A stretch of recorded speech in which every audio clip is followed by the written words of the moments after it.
What's up guys, how you doing today? It's Tayo Aina here again. I'm currently in Tanzania, Dar es Salaam. Dar es Salaam. How do you pronounce that? Dar es Salaam. My first visit to East Africa was in 2019 before the whole world went on a lockdown. It was a trip to explore the beauty of Kenya and it was a really amazing one. I always knew East Africa had a lot more to give and I set my sights next on the beautiful country of Tanzania, the largest country in East Africa. I've heard about Tanzania in the past, but I wasn't prepared for how beautiful this country is. It's insane and I was totally blown away. This is my journey across the beautiful country of Tanzania.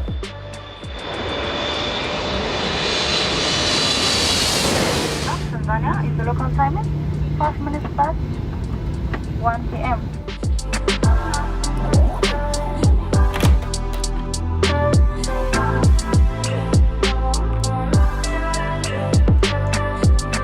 What's happening, bro? What's happening? What's good? What's good? What's say good? Hi to Frank. Frank Papushka. Tayo is in Tanzania. Yeah, so. When you hear about Tanzania, what comes to mind? I'm sure you probably think of the Serengeti with the Big Five, which is also home to where the largest animal migration in the world happens. Remember the scene in The Lion King where Mufasa dies? Yes. That's the Great Migration. You probably also think of Mount Kilimanjaro, which is the highest mountain in the world. You think of the most beautiful beaches with some of the bluest and clearest waters on earth. That's a lot of dope stuff for one country. If Tanzania was a music artist, I'm sure it would be bagging a couple Grammys. And the Grammy goes to Tanzania. The Zanzibar beaches are a must-see while in Africa. They are located just off the coast from the city of Dar es Salaam. A 90-minute boat ride or a 15-minute flight away if you've got plenty of money to spend.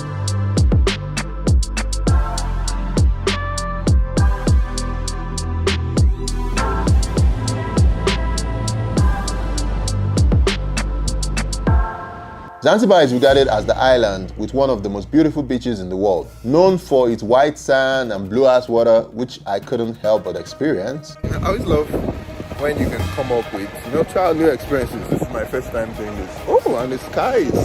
Solid sounds. Yeah, thank you. Finally got on the boat. I decided to be daring and went snorkeling for the first time in the middle of the ocean. I had to take a trip to the member island to experience one of the best underwater sea life in the world.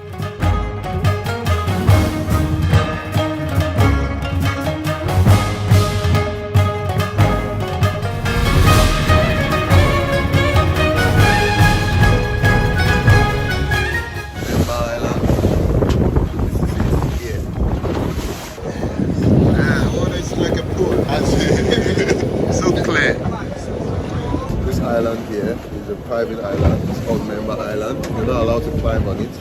You can be on the water around it, but you can't climb on it because there's a hotel inside and it's only for like the people who book this. If you go there without booking, when you find you, give you the fine. $1,000, more or less. Yeah, really. Guys, first time snorkeling. Already. Yeah, just come, give me your hand. Okay. Remove this. This was a mind-blowing experience as I never knew we had so much beauty under the sea. Now I get what Sebastian and the Little Mermaid was singing about. Right here on the ocean floor, such wonderful things around. I also ended up hopping on a jet ski to get an adrenaline rush and got to catch one of the most beautiful sunsets ever. Yeah, I'm good. I'm out here on this jet ski in the middle of the ocean. Just making some videos. Up next, I went swimming with the turtles at the Turtle Sanctuary in Nungwe Beach, and one of them tried to turn me into lunch. Might be turning into a ninja turtle after this.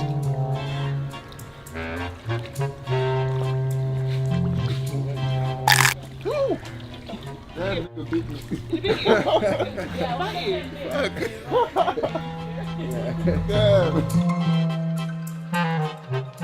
While I was here, I was able to experience some amazing resorts, from the budget ones to the most expensive hotel room I have ever spent time in. The first one and the most affordable was the Aman Beach Villas, which is owned by a local and has some of the best sunset views. It is located at Nongwe Beach, which is one of the busiest beaches in Zanzibar. If you are on a budget and you really want to experience Zanzibar, I would definitely recommend this spot. Guys, so this is my own room. This is the sea view room. Just check out this view.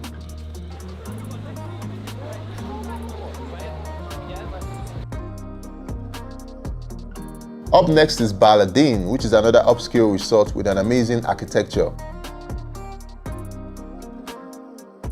So currently in front of me, this is where I'm going to be staying at.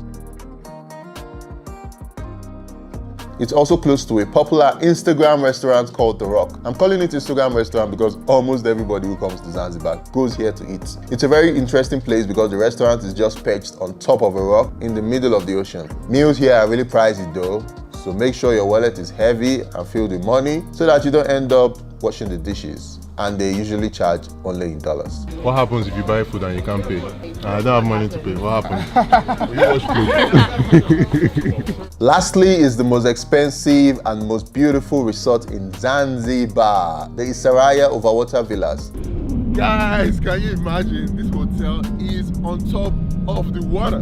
This one gave me Maldives vibes. I never knew we had this type of hotel in Africa. Such an amazing place. I'll be dropping more in-depth videos about these places in the coming weeks, so be sure to like this video and subscribe and hit the notification bell so you don't miss out on all the amazing content. So how does it feel like being in Tanzania, living in Tanzania, being in Tanzania? It's cool, it's everything, it's cool.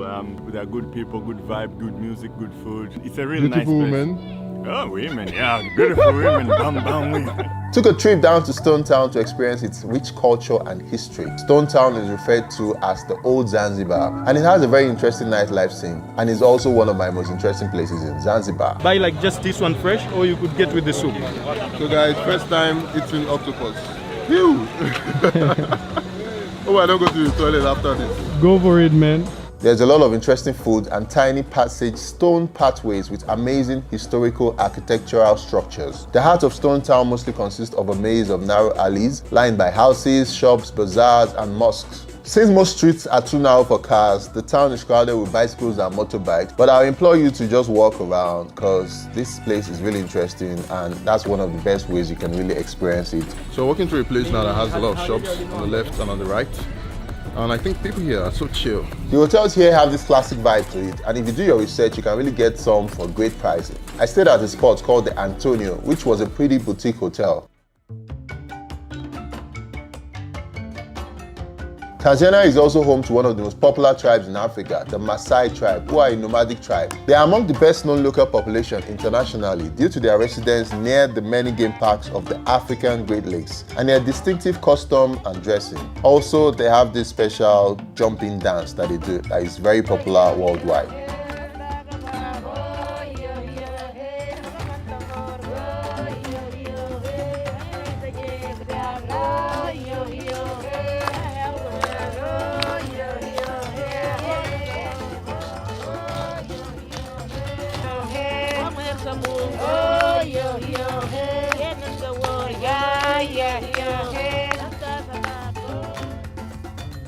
Tanzanians speak Swahili, which I'm trying to learn by the way. I currently know Karibu, which means welcome, and Asante, which means thank you. Karibu in Swahili, it means welcome. Karibu, welcome. Is that welcome? So I would say Asante. Asante is thank you. When you think of Zanzibar, you probably don't know it has a budding real estate market. This place has some remarkable real estate developments, and some of the most phenomenal ones are built and owned by locals. I think this is the most expensive house in Zanzibar. The most expensive house on the whole Zanzibar island. We saw luxury villas, but this is a super luxurious villa.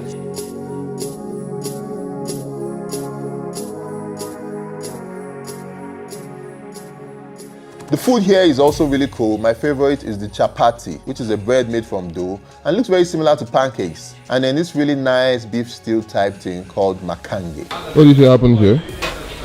Yeah, so we are here to grab some breakfast, local breakfast, yeah. So I'm looking for chapati, tea masala, and soup. Yeah. Which one is chapati? This This one? is chapati, yeah, like Oh, okay. Tanzania Swahili name is called chapati. How do you say that in Swahili? Can I have chapati? It's called like naomba chapati. Naomba Like, chapati. Naomba chapati. Yeah. Here we go. Makange. Guys, so I'm trying chapati and makange. How is it? It's nice, spicy.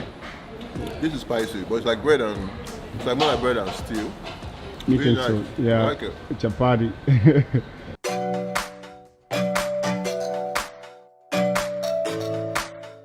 The entrepreneurship scene is also growing rapidly, with different amazing young people starting businesses and building them from the ground up into successful startups.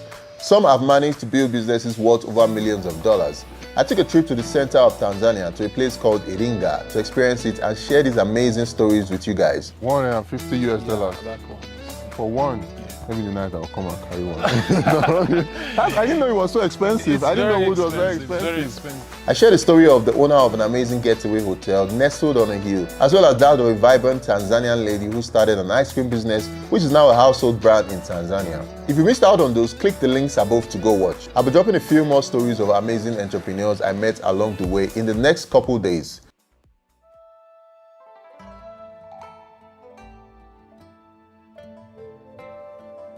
Talking about Tanzania without mentioning the safari is like cooking without adding salt. You definitely don't know what you are doing. The safari in Tanzania is the best in the world, only rivaled by the Masai Mara in Kenya. The Ngorongoro Conservation Area is one of the most important prehistoric sites in the world and is home to a large number of animals that can only be found in Africa.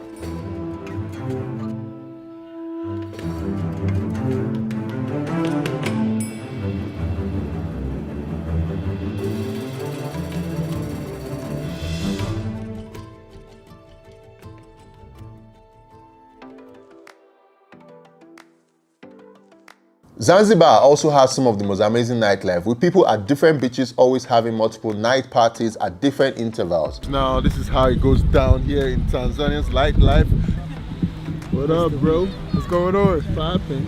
So I've been to Zanzibar like 4 or 5 times, and I can tell you I always come to Kaifang, even if I'm 2 hours away. Yeah. I always find myself here. So usually around 3 p.m, I say 3 to 4, but 3 p.m, you have live performances, dances, people flipping hats, everything, backflips, all of that. Oh, really? Yeah, and this is like the best place for the sunset, the views. If you catch the sun setting on a good day, you're lucky. And then there's this beautiful bonfire here. Some people bring food. Like I've actually chilled with locals where they've cut up meat and they cooked it over a bonfire further down this beach. Okay. This is my national drink here, our national drink here in Zanzibar. Okay. Everybody lives on konyagi. It's not for the faint-hearted. You can only drink a little bit of konyagi at a time because it doesn't taste like it's not as harsh as gin, even though it's gin. Yeah. So before you know it, you think like it's like a soft drink, it's a juice. Oh, And then you're konyagi. gone. Listen, I've broken all of my natural nails because of konyagi. Fell off a jet ski. Are you serious? People fell out of a boat. You don't want to drink this. It's not for the faint-hearted, but Tell me something. What's it like living in Tanzania? Living in Tanzania, I think it's a blessed opportunity because Tanzania is a beautiful country, a lot of stuff to do. As a young filmmaker, I'm blessed to have opportunities. Yeah, I'm working with big brands, so yeah, I feel good being in Tanzania so far. Tanzania is a Swahili country, and Swahili people are usually kind, very gentle. We are very peaceful. So one thing about Swahili people, we always chill, everything, we take it slow, pole pole, that's our mall. So yeah. They don't like stress here. We don't like stress, everything is chill. Pole pole, that's how we go. Yeah. Pole pole. Pole pole, yeah. What does pole pole mean? means slow. Slow. So anything big pressure now is just everything slow. Chill. Take it easy. No stress. My trip was filled with so many amazing experiences in Tanzania, from tasting the food, to hanging with the locals, to experiencing one of the best beachfronts in the world. It was filled with amazing people with a vibrant history and culture too. As a Nigerian, I definitely chopped the head of my life and took some time to really enjoy myself while I was here. My journey to Tanzania is is at the top of my best life experiences ever, and I definitely implore more people to come down here. I look forward to the day where more Africans will travel across Africa to experience it, because we have the most beautiful continent in the world. Don't argue with me or I will steal your internet. I got more videos from Tanzania and Zanzibar coming soon, so be sure to subscribe and turn on post notifications. We're trying to get to 300,000 subscribers before the end of this month. Thank you guys for watching, and I'll see you guys in the next one. Peace out.